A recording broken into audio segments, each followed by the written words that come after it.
Bismillahirrahmanirrahim. Assalamualaikum warahmatullahi wabarakatuh. Perkenalkan, nama saya Febiola dengan NIM 1904010208, kelas X5H Prodi Ekonomi Syariah IAIN Palopo. Nah, di sini saya akan sedikit memaparkan materi mengenai kapasitas produksi. Kemudian selanjutnya yaitu definisi kapasitas produksi.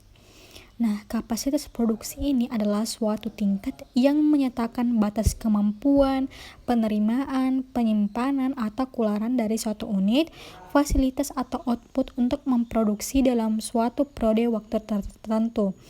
Kemudian kapasitas produksi juga menentukan persyaratan modal sehingga mempengaruhi sebagian besar dari biaya. Nah, kapasitas produksi juga menentukan berapa jumlah permintaan yang harus dipenuhi dengan menggunakan fasilitas produksi yang ada. Selanjutnya yaitu aspek-aspek kapasitas produksi. Terdapat beberapa aspek yang digunakan dalam menentukan kapasitas produksi di suatu pabrik.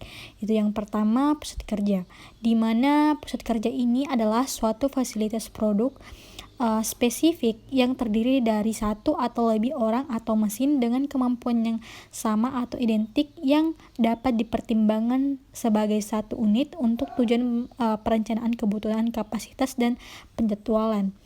Yang kedua yaitu pesanan manufacturing, di mana pesanan manufacturing ini merupakan suatu dokumen atau identitas jadwal yang memberikan kewenangan untuk membuat part tertentu atau produk dalam jumlah tertentu.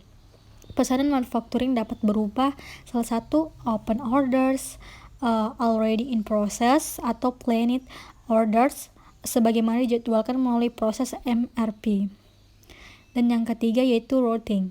Nah, routing ini adalah sekumpulan informasi yang memberi rinci metode pembuatan item tertentu termasuk operasi yang dilakukan, sekuensi operasi sebagai pusat kerja yang terlibat, serta standar untuk waktu setup atau setup time dan waktu pelaksanaan kerja routine time. Selanjutnya yaitu beban atau load.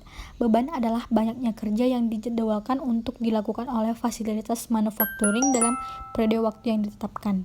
Beban bisa dinyatakan dalam ukuran jam kerja atau unit produksi, sedangkan load merupakan volume kerja yang dikerjakan.